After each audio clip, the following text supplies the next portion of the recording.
just like a friend from back home. This is your Filipino radio experience in Las Vegas. PHLV Radio. PHLV Radio.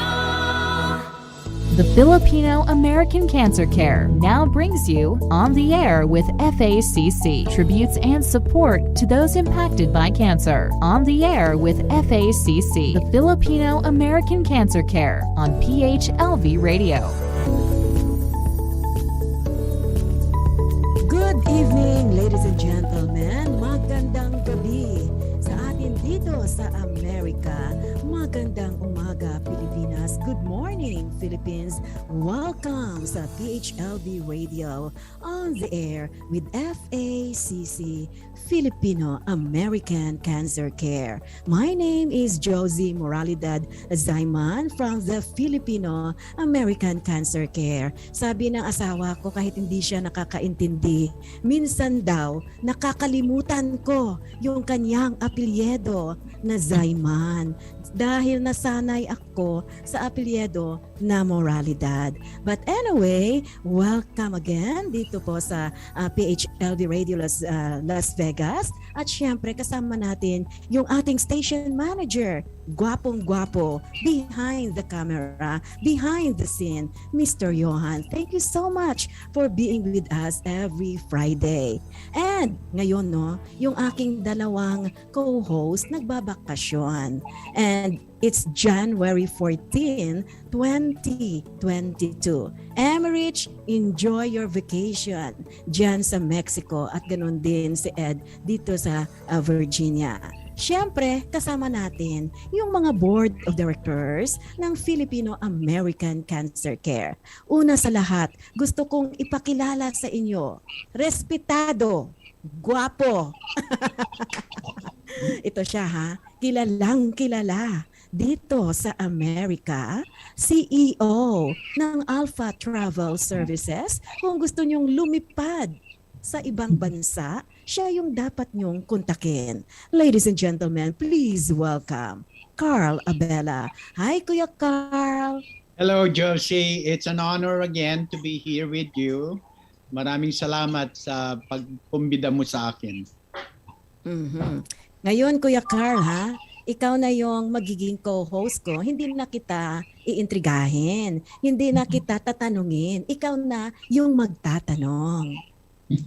I like ano? You like that? I'm like sure, that. you know. Yes. At saka ano yan siya ha? In demand na MC dito sa Virginia, DC and Maryland. At syempre, kasama rin natin yung ating bagong board of director at kasimanwa ko from Iloilo, former nurse, ladies and gentlemen, all the way from New Jersey, Mrs. Zenaida Deza Steinhauer. Hi, Nang Zen. Hi, everyone. Maayong gabi or maayong agada sa inyo tanan nga mga nagapalamati sa radio station. I'm really pleased to be here tonight because tonight we are going to interview a very successful nurse entrepreneur by the name of Amabel. So Amabel will be introduced by Carl. Okay, and thank you, Josie, for inviting me here tonight. Yes. Akala ko naman, itong aking co-founder at saka Executive Vice President ng FACC, akala ko absent. Nandyan pala, akala ko nagbabakasyon. Ladies and gentlemen, please welcome Ed Logan. Hi, Ed. Hello, good evening. Hi, Car. Hi. Ano, masakit ang ngipin? Ano? Anong problema? No, I just woke up really. I was so exhausted. So, Alam mo, mas maganda ngayon yung matagal yung tulog mo, di ba? Alam mo, Kuya Carl, naramdaman mo na ba yun? Na parang pag tumatanda pala tayo, parang ang hirap matulog. Mahirap din magising. Ay, talaga? Wow. Yeah, that's true. Pero once you start sleeping, you don't want to wake up. Oh my You don't want to goodness. get out of bed. Lalo na ngayon na malamig dito sa East Coast, di ba? Oh yeah, the cold weather. it'll knock you out. That's Pero the yung- problem is my neuropathy in all the body. That's my aches. Ay, grabe Anyway, talaga. But I'm Grabe yung excited. I'm weather. sorry. So I'm late. I'm having some issue with my computer as well. Yung ating bisita, I don't know kung nararamdaman niya yung lamig doon sa West Coast, no? Kasi winter ngayon dito sa Amerika. Now, Kuya Carl, you have the privilege to introduce our special guest tonight. Yes, it is a privilege to introduce Amabel-Nugpo De Leon, an RN, also a entrepreneur who has established a home health services called Vanura.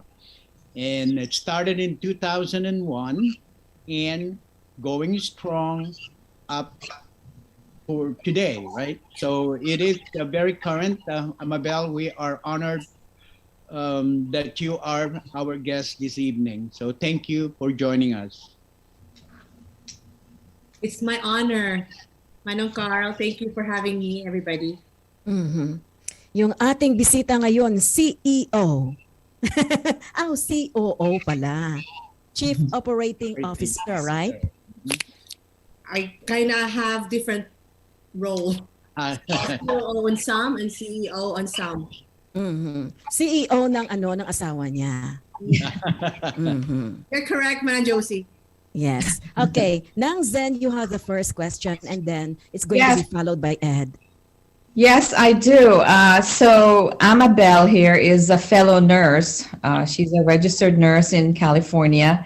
And Amabel, you know, each of us who is a nurse or whoever, you know, whatever job we have, is tell us how you actually got into nursing. What motivated you to go into nursing? And just tell us a little bit about what your nursing background is. I am one of those that got forced into taking nursing by my parents. You're like me. You're like me. My father kind of like pushed me and, you know, into nursing. So anyhow, go ahead. Yes, so I came from a family of, you know, not a well-to-do family. And my tita, Amabel, was ahead of us. She got here first. We have the same name, actually. Mm-hmm. She kind of paved the way for the whole family. So everybody saw how she did it. Everybody saw how well she, you know, became, you know, be able to prosper here in America. And my tatay said, my dad, my tatay, told me that for us to continue the legacy and be able to help the next generations that are coming, I have to do the same thing. So that was kind of like an obligation. It was either that or there's no way at all. So I actually applied in UP as an interior designer. That's what I wanted to be. And he said, I'm the one paying the tuition. So it's either my way or you're not going to school. Or the highway. Highway, right? Don't forget about interior designing. So we were negotiated back and forth. There were I had several challenges actually getting into the program, but I am a very competitive person. So knowing that there are several of us that are competing to get in the program, but there's only going to be a few of us that will be retained to continue on. So that kind of what motivated me to finish my nursing program. But that's the same story for a few people. I don't know if a few people or a lot of people, but I was forced into nursing and that's how I landed to become a nurse. But the plan was after I graduated, I was supposed to take on the one that I want to do, either business or interior designing, but didn't have a chance to do it. Right. So how many years did you... Maybe as a story, same story. Yeah. So how many years did you work as a nurse in a hospital before you actually came to put up this business? So I was working, my first hospital job was here in California, St. Mary's Hospital. I only worked for 6 months. Wow. And then I left and then was able to, I got introduced to nursing home. So I did nursing home as well. I became a director for almost 2 years there. And then I found home health and I tried it again. So everything that I've gone through, I kind of try it and kind of try to find my way and see, what I want to do. And that's how I fell in love with home health. So when I was working in the med surg in the hospital, I was always crying almost every single day. I would go home crying and told my mom when she was alive that I would quit. So I told her, I'm going to quit. And she said, no way, you're in America. You're supposed to work. We cannot stay in America legally if you're going to quit. This is the only way for you to stay here. Right. So you have an obligation, and then now you feel like I was in prison, that I have to do this. Either that I have to go home. So I'm so happy that I was able to get introduced to home health and found my path from there. By the way, Annabelle, your mom used to work here in the United States as a scientist. She's a med tech in the Philippines. In America, they call her lab scientist. Oh, okay. Yeah, and then she passed. And how long did she work here? She worked here for about 6 years. 6 years. Okay. Now, Ed, you have the floor. Yeah, just to give a little bit more background of yourself here for our audience and the listener. So how big is your family? Any siblings? And, second question would be, how did you meet your husband? And how, because we want to give that a little bit more background as well for our listeners. So I have two younger brothers. So that's part of what I was told to take care of. My parents said, you have to take care of them. So I have two brothers. They're here now. When I got here, when I was working in a nursing home, somebody was kind of matching me with my husband now. But it took 2 years for us to meet up because we're 10 years apart. And so when I asked my friend how old was he then, I said, it's 10 years. So 10 years is older than me. So she told me, he's 34. I was 24. So I told my friend, no way, it's too old for me. And it's the same thing. After 2 years, you did not give up. Yeah, but destiny. I think after 2 years, my mom was diagnosed with cancer. I had to go back where I started in a nursing home and work part-time. And found him there and told him like, so you're the one. And he said the same thing. Yeah, you're the one that, we're being matched together. But it wasn't a good meeting actually when we first met up. But that's how we started. We met up in a nursing home. He was a director covering one of the nursing homes and hospitals in the area. And I was working as a supervisor on the weekend 2 times a month. Okay, Kuya. Yeah. Now, Kuya Carl. Yes, certainly you have a very impressive resume here, Amabel. By the way, do you want to be called Amabel or Mrs. De Leon or? Amabel's fine. My parents call me Love, but Amabel is in America. Okay, that's easier for everybody. Okay, well, so the business right now. So do you have it in an office, a building, or a house, or something? Yes. So if you're working with healthcare, so our business is home health. That's our primary business. We have other businesses. So, but the primary one is home health. For home health, you need to be in a commercial area. So you need to have a building that is commercially zoned and then approved by Department of Health because it's a government program, right? We cannot operate in home. So it has to be an office. So this is very much different from what you called as nursing home. Exactly. Or home care. Exactly. So we need to have an office. The operation has to be in an office. And then we cater patients to their own home, whatever home that they have, whether they're in assisted living, in a trailer, in a physical home, so whatever home, or in a car, in a park, whatever home to them, we go to them. Right.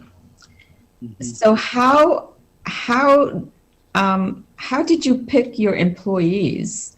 How many did you start with when you first put up your business? So picking an employee is challenging to start with. So I started with, of course, same thing with warm people that you know, and invited them slowly, at part time, on call, to work with us. And then as we progress, what I do, I walk around the mall, I work around the hospital, and just keep talking to people, and then kind of get to know them. So you it's like you're courting each other, right? You have to find someone that you will go along with, and that you believe is a good match for who you are and what you're trying to do. So Right. you take them out, you meet with them, you chat with them. I meet their families. Part of what I do, I love to meet their families. I love to know what motivates them, excites them. And if we're in the same wavelength, then that's when I introduce our company. You would like to partner with me and work with me and see if we can, do the same thing. We can do this together. So that's how I actually am so involved initially with picking employees. Now Right. we know what to do. But yes, so you need to have that. You make sure that you can get along with them. Mhm. But Annabelle or Amabel, you did not have any background in terms of business. Kung ako siguro yan, Ate Zen, hindi ko kaya. Imagine right now, she's managing 300 employees in the United States. That's a Itong lot. apat nga lang na na empleyado. Naku, sasakit na yung ulo ko. How much more? 300 employees. Well, yes, I think initially you have to start small, right? You must have had like 2 or 3 maybe to start with, and then it just keeps growing. Now, you said something about this is a government program. Do you have like state funding for this? It's a federal program. It's a federal federal program. program, Correct. okay. So it's under Medicare, right? Oh, okay, it's under Medicare. It's a federal program, but being supervised and scrutinized by, of course, the federal government, the state level, Department of Health, right? And all these governing agencies around you, from labor, Right. sure you abide to all this law, because they're very strict. So it's one of those highly regulated program in America. That's true. Okay, Ed? Sure. Go back to your mom. So as a mother and daughter, because we know we honoring your mom, what do you guys like to do together? Spending time with her. What that's the most important things that you kind of hobby wise, but with doing things with her that both of you enjoyed. We both love to play tennis. Good. Oh, So nice. Wow. we play tennis. So most of our time are spent in the tennis court, and that's how we bonded.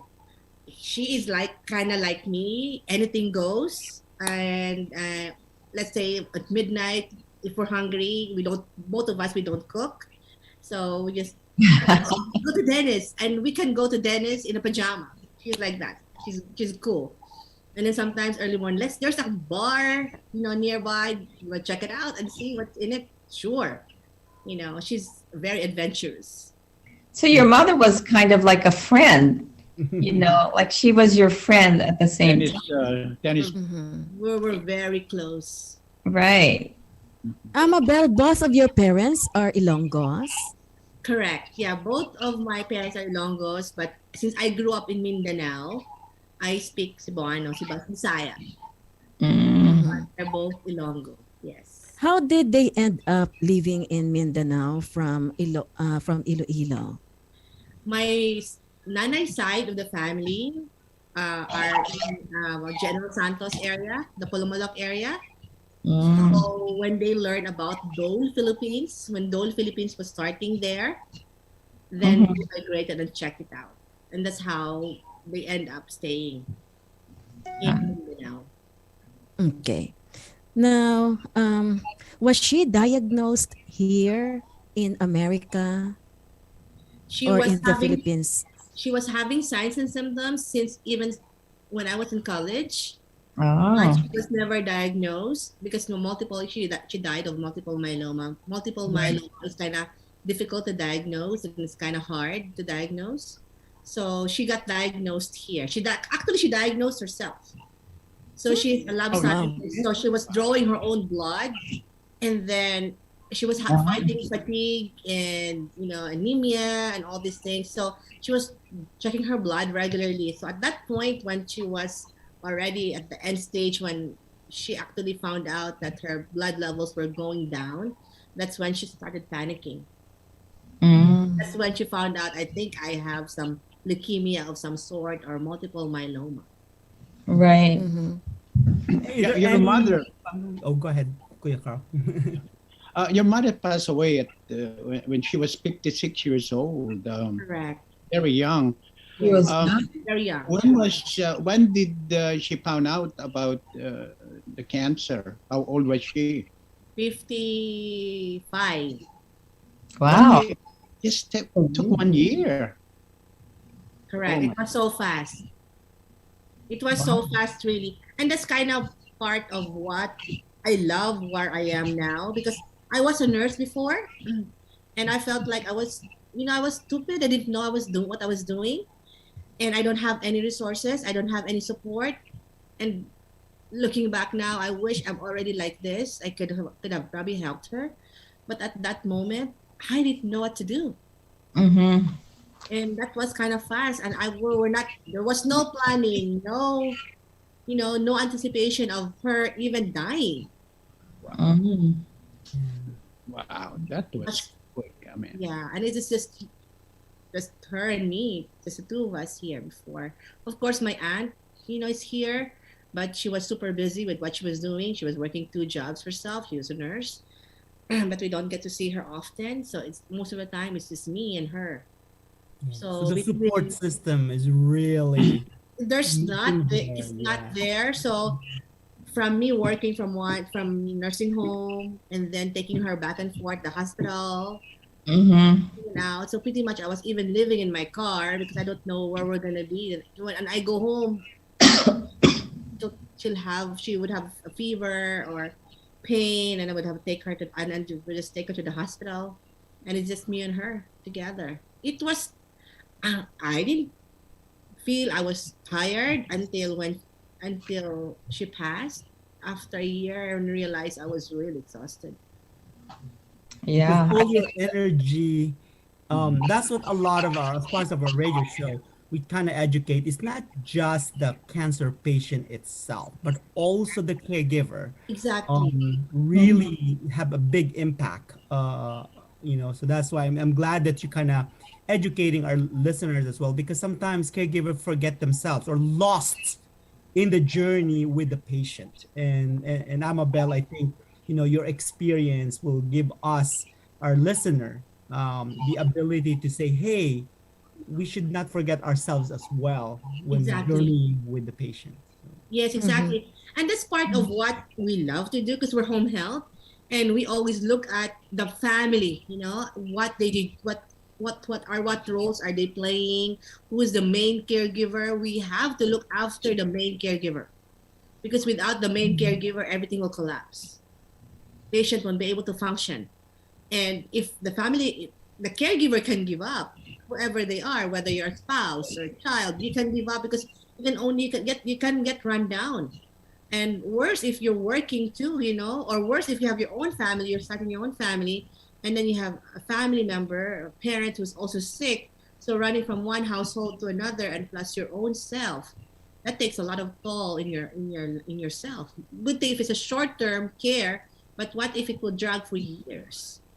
So that takes a lot of energy from the caregiver around the patient. So yes, we are so mindful of that. We cannot provide care no matter what we're going to do. We cannot educate the patient no matter what we're going to do without the participation of the whole family, including the caregiver. Mhm. So, how long did you take care of your mom? And what was it like for you?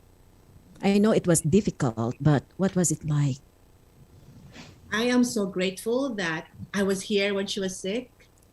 Um, Mm-hmm. so short though, it's a year. It's a year of. I wish I would have known that it was coming. What I was beating myself was, how come I did not see it coming? That she Yeah. passed away. Yes, I was so tired. I was single then, didn't have any children yet, but I was exhausted at the latter part. But the main problem there was really money. You know what I mean? I could not stop working because we need to have food on the table. I have to pay rent. We have a mortgage to pay. I had a house already then. I have to have gas in my car, right? Mhm. We still sent money to the Philippines. Most of them didn't really understand the severity of the condition of my mom, Mm-hmm. right? So, but the money still has to keep coming. So that's part of the challenge that you could not stop. You could not stop what you're doing. There's really nothing.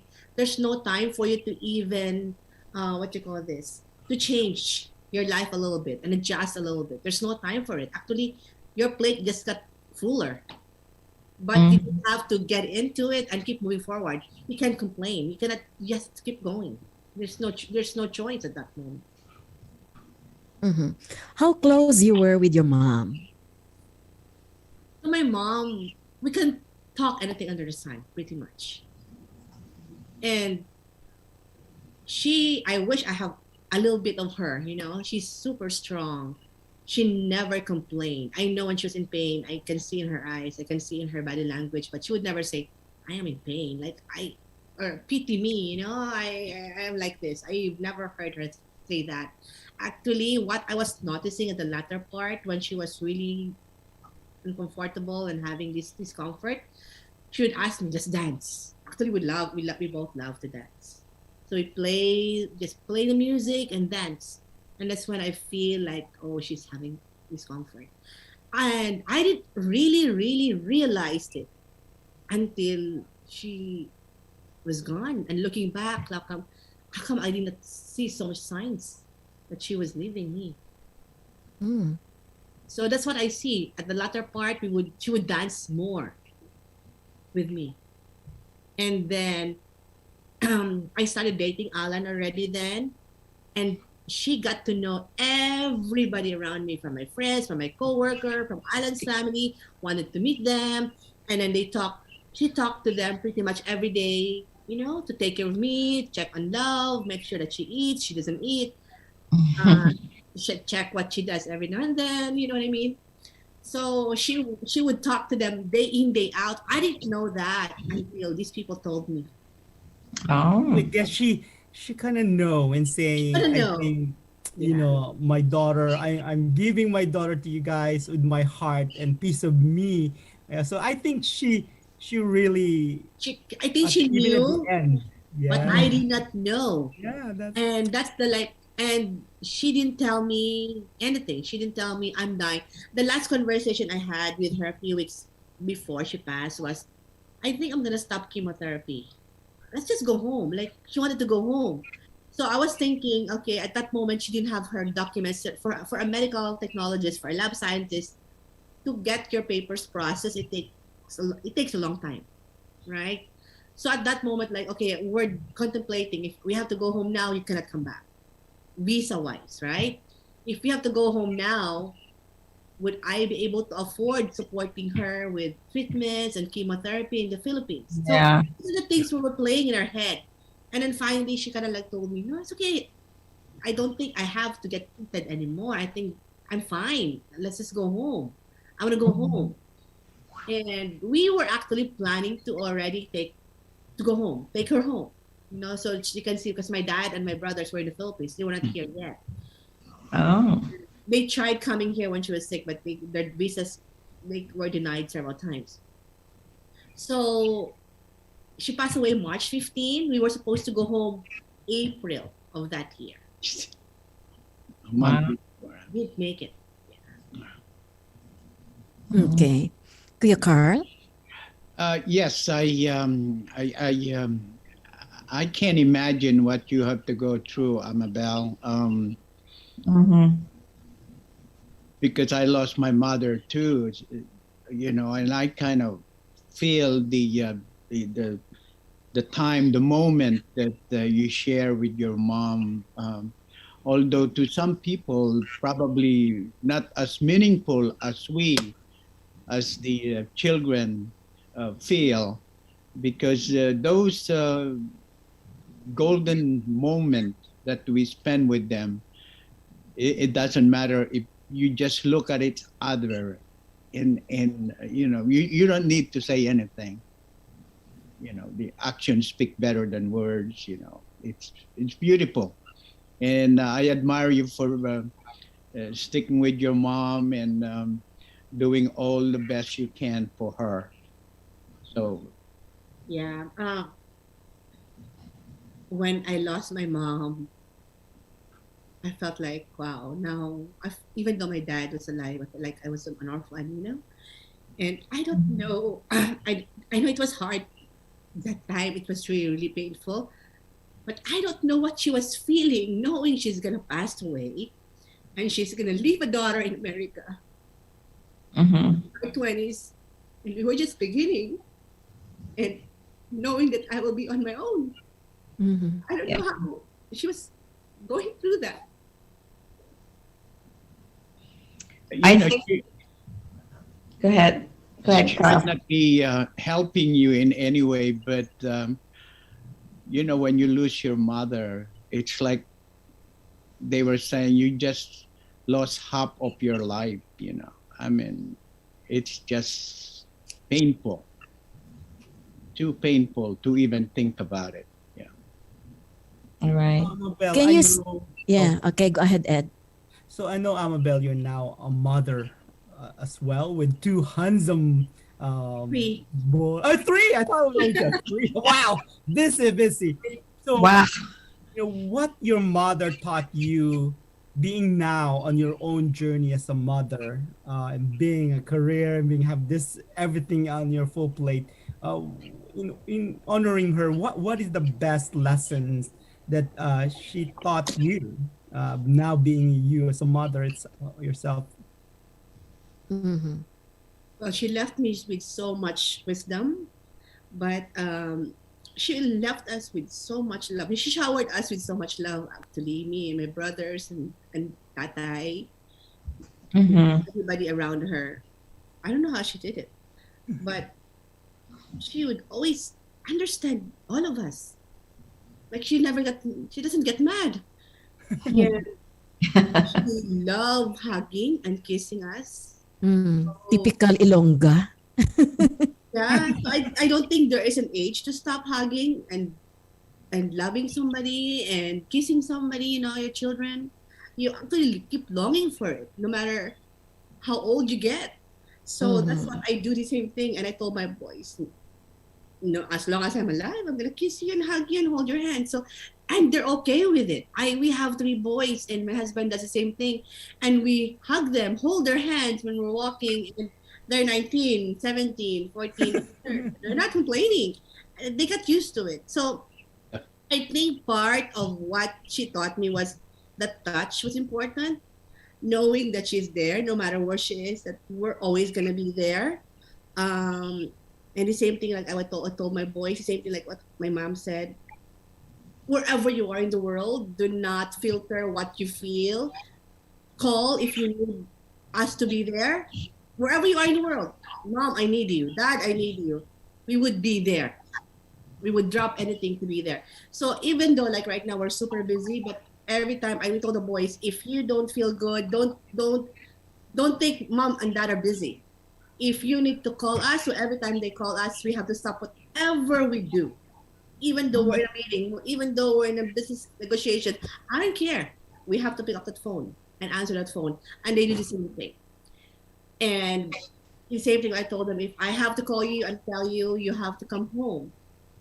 Come home, wherever you are. If your brother needs you somewhere, you have to tell your wife or your girlfriend that I have to be with my brother.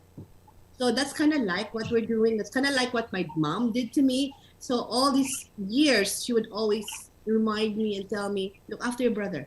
Look after your brother. No matter what happens, look after your brother. And that became my life. And I'm so happy that I have that,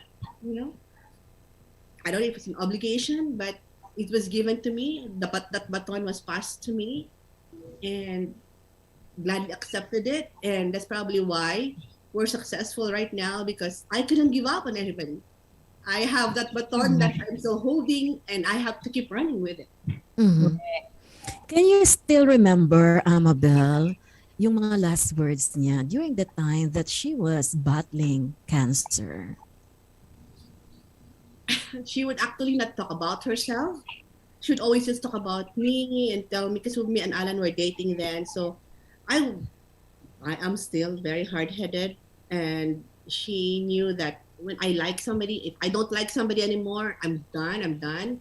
I don't give people chances that time, right? So she would always tell me that be kind to other people. If you love Alan, give Alan a chance. If you don't love, be honest with Alan, something like that. And find a way to understand other people as well. At the same time, forgive. But most of the time, she would always remind me about God. No matter what you do, in every conversation, no matter what you do, you have God. God to call into. You're not never gonna be alone. Wherever you are, I know that you're gonna be good because you have God. So don't give up. Mm-hmm. So that faith helped me, and helped me to be strong, even though I failed several times. I fell several times. I made several mistakes, but because of that, faith and that words of wisdom, and that was given to me by my mom, even at an early age, and all throughout my life, that's always the closing. Because I grew up, I was born with asthma. I was born with fatigue syndrome, and that's part of the reason why I couldn't work 2 long hours in the hospital.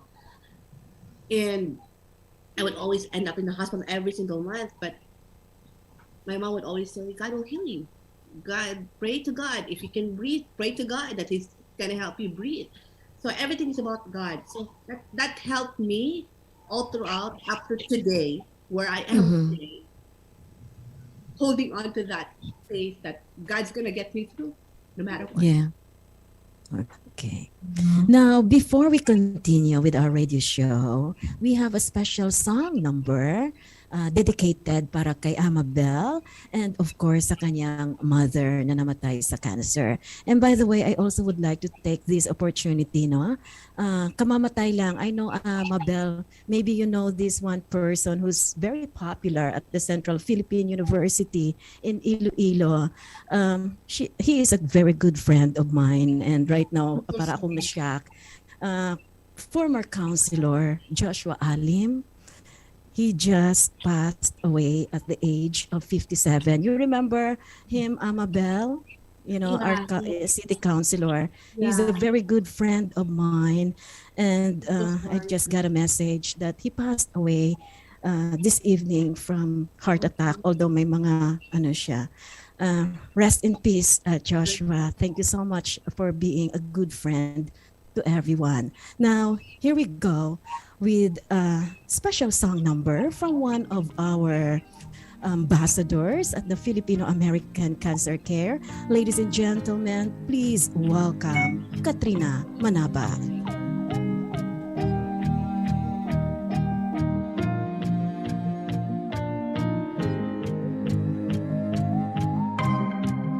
Everybody needs inspiration.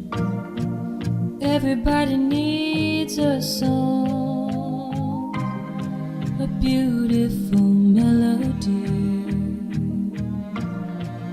When the night's so long, 'cause there is no guarantee that this life is easy.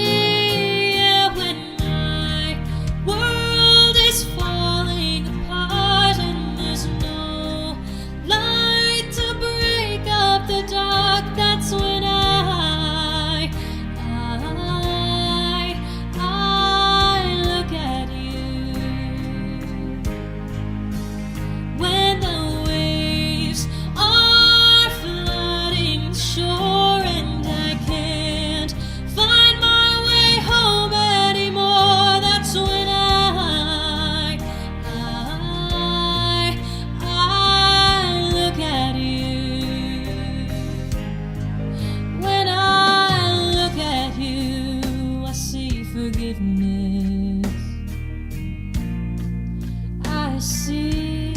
the truth.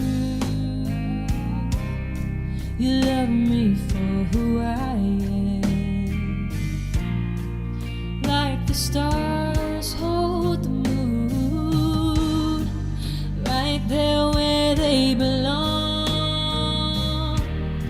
And I know I'm not alone, yeah, when my world is falling apart and there's no light to break up the dark. That's when I look at you. When the waves are flooding the shore and I can't find my way home anymore, that's when I look at you. You appear just like a dream to me, just like kaleidoscope colors that cover me. All I need, every breath that I breathe. Don't you know you're beautiful?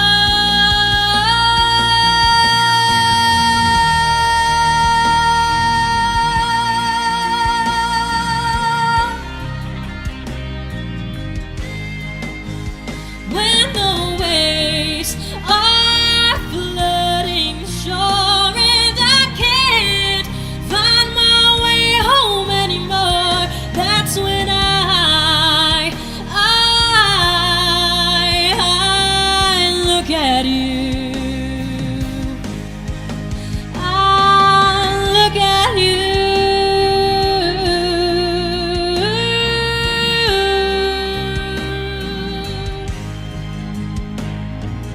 You appear just like a dream to me. But one of our ambassadors at the Filipino American Cancer Care, hindi ko talaga mapigilang umiyak ngayon kasi I'm still in the state of shock, no? When I found out that Attorney Joshua Alim just passed away. And you know what? He visited me here in Virginia. And we always talk on the phone kahit nandoon na siya sa Pilipinas. But anyway, my condolences and prayers to the Alim family in Iloilo City. Now, let's go back to Amabel. Pasensya ka na, Amabel, ha? Ang ganda ng message ng kanta ni Katrina, di ba? Thank you so much, Manang Josie and everybody. I feel like my mom just passed away yesterday. Yeah. Okay. Now, Kuya Carl, do you have any follow-up questions para kay Amabel? Yeah, first, let me mention, Amabel, that we would like to thank you so much for sharing the experience you have with your mom. She must be watching over you all the time with the rapport that you were able to establish during this short period of time, because I cannot imagine for 1 year so sudden. I mean, in 1 year, it's like you just turn around and a year is gone. So I believe that, as I mentioned earlier, you know, it's the feeling, you know, when you touch your mother, when you talk to her, I mean, it's so meaningful. It's just amazing that you found time, in spite of how busy you are, you found time to be with her, dance with her, and be out with her. So I'm proud of you. Can you say, Amabel, that your mom was also one of the reasons that you decided to build this home health services incorporated as a company here in the US? Yes, she really inspired me, and that kept me going because even though we're managing, I am managing the operations of the company, all those details in the company. But every now and then, Alan and I still go and see patients because that's what we're about. And part of how we thrive all these years is really making sure that we don't neglect anybody, you know, and get to know that, get to really help them all through and through with everything that we can possibly provide and the resources that they have. Yeah, we do chemotherapy, so that's medical. When we provide chemotherapy, we don't just stop there. I know with medical requirement, as long as you can provide the medical necessity of the patient, you're done. You know, you're paid for. But we look at the way we do it here in our company is we treat everybody very, very special. It's like my mom, my dad. So we look at what they need, whether they're home alone right now, chemotherapy may be done, antibiotic may be completed, but hey, they're still home alone, stuck in a wheelchair. What can we do as a home health? Because we're the last part of that paradigm that can take care of the patient, can reach to the patient. Yes, they're being cared for the doctor, but they have to go to the doctor for them to get seen. We go to the home. So there's no boundaries. So we always talk to our team, there's no boundaries what we can do to take care of this patient. Once we provide the medical need, we have a patient and look at, we have several patients that maybe they were golfer in the past. You don't know where they're going to die. They can probably have 10 more years to live or 10, 20 more years to live. Who knows? So we have to get them past that, past the wheelchair. We have to help them get out of the house. We have to make sure that they can at least go back to the golf course even 3 times a month or something. So we need to make sure they have quality of life. So when I look back, when I was with my mom before, I wish these resources were available to me. I wish somebody would have held my hand and educated me because I was so lost. I didn't know. Mm-hmm. I was a nurse maybe, but I felt like I didn't know anything. So what we do, even though we have doctor clients, we have doctor patients, we talk to them in layman's term and tell them, okay, this is where you are right now. This is what you need. Simple things like even what food that they have. They may be doctor, but we look at them as a human being, right? And provide everything that we know possibly for them to be not only to be safe but comfortable at the same time they could look forward to living life again. And so that's what we do. So my mom is like that kind of person. Actually, ang dami niyang anak-anakan, ang dami niyang alaga eh. Ang dami niyang tinatawag na anak. So that kind of like what I do now, in a way, not too close to her, to what she did, but I consider myself as the mom. For me to be where I am right now and to be able to love how she taught me to love other people, I have to be a mom. I have to be the mom of these parents. I have to be the mom of these employees. I have to be the mom of my colleague. So that way I won't stop, right? As a mom, you wouldn't stop everything that you can possibly do and make sure that your daughter, your son, your children have everything that they have for them to be okay. Mm-hmm. Where do you get the courage to go on? You told us you have this fatigue syndrome, you have an asthma, you have a family to take care, and you have 300 employees to manage. Where do you get that strength? Number one, I cannot do this alone. So God is the one strengthening me. Number one, without God, I won't be able to do that. Number two, my husband. I have a very strong husband. He's like my rock. Without my husband, I could not do this as well. He's my brain. When I lose my brain, he's there. He's gonna help me, give me more wisdom, give me more strength. Babe, I'm so tired. No, you can do this. I'll drive you. Come on. My mind, you can control your mind, right? I can't control my body, but I can control my mind. So whatever I feed in my head, whatever you feed in your head, you can do. So I feed that, I can do it. I can do it. And so I just keep going. Mm-hmm. So it's a mindset thing, really. Mm-hmm. And of course, you find ways. You have to understand yourself too. You're the machine. So You have to know yourself. You know when to stop. You know when to entertain yourself. And you know when to rest. You know when to. Every 2 months we need to get away. We need to take vacation. I just need to see different things. So you need to feel. You need to feed your body, your mind, your spirit, and your soul. And of course, you have a church. You know, like I said, God, I have to have a good church. You have to have that personal relationship with God in order to be able to accomplish all the things Exactly. that you wanted for your life. That's really the secrets. That's the only sauce. That's the only secret sauce you need to have, really. In everything that you do, you need to have God. Otherwise, what is it really for? Tomorrow you die. You know, are you there for money? Are you there for fame? Whatever. Tomorrow you die. Everybody dies. So you have to do it God's way, and you'll be happier. And the rest will just fall into place because He will provide you what you need. So finding, like Manong Zenny was telling us earlier, it's an art finding employee. But at the same time, I'm gonna tell you, I always believe that in every phase on my journey in my life, God equips and sends me people along the way, whether they're 1 day old, 1 month old, 10 years with you. You know what I mean? That's why I don't get mad. I don't have grudge when people leaves me. It's part of life, and that's a gift for you. Everybody's a gift. Even everyone's an angel. I look at everybody as an angel to me.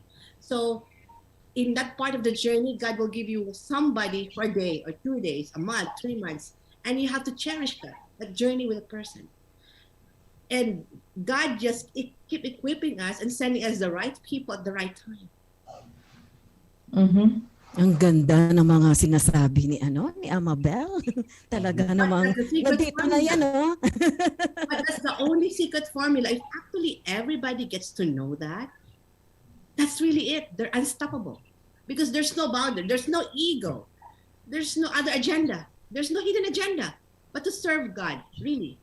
And so I just tell God, okay, for as long as I'm here, use me. You know, I'm not gonna claim I'm brilliant. I'm not gonna say I'm smart because I'm not the smartest. You know what I mean? I just obey. So what I just do, I just say, yes, God, I'm gonna show up tomorrow. Yeah. And that's what makes me an Alani, and I'm so happy that, you know, I'm always praying for my inner core, inner circle, the take of my inner core. And my only bargaining to God is, okay, I'll do anything, take good care of my inner core. You don't have to worry about it. And then the rest will just come into place. And if you talk to my other teams, my directors, and and you can talk to them, eventually you can get to meet them. And that's part of my prayer too. Provide everything that they're longing, their needs and wants, and they're aspiring in life. And I pray for them every night and make them happy in our journey. And I can vouch that, Amabel. Huh? When 2 of your employees I met in person, I will not name them, but I sense the passion from both ways, right? So, and that's why when Josie said, "Oh, we're gonna have the next guest is Amabel," I'm just like, even though I don't want to get up right now, I want to hear your story. Even though last night, my cousin was diagnosed with cancer too, who prayed for me. It's really hard, that journey, but that's how we get up. We fight, we come back. And the people who I talk to, even those people who are not even working with you, just get to know you, I feel blessed. So that's why, thank you for sharing your story, your mom's journey. And I think that's why Josie and I probably, and all the board of directors, were passionate about how we help the cancer community. Yeah. Oh, God bless you. God bless. And that's why with this Filipino American Cancer Care, our passion, I think we're doing this not because, for ourselves. It is not because we also have that disease right now. We are cancer victims or warriors. But at the same time, we're doing this because we have a purpose in life. And our purpose is to serve God and serve others. And we are thankful for our board of directors like Kuya Carl and Ate Zen and even you. You know, the people that we met in our lives, malaki yung impact niyan sa atin. And there is always a reason why we meet these people. And you know, tonight talagang na-touch ako sa kanyang mga sinasabi, no? Kay talagang we hope to see you again sa ibang mga advocacy ng FACC, ng Filipino American Cancer Care. We have 3 minutes. Kunan natin muna ng message si Kuya Carl and then Ate Zen, and then we go back to Ed and Amabel. Kuya Carl, we have 3 minutes. Yes, Amabel, you know, the business model that you have just mentioned is a model for success. You mentioned how you treat your patient, your clients, and your friend as if they are one. So we love you for that, because this world need people like you who will treat everybody as equal as possible. So thank you again for your sharing all the experience that you have. Thank you, Amabel.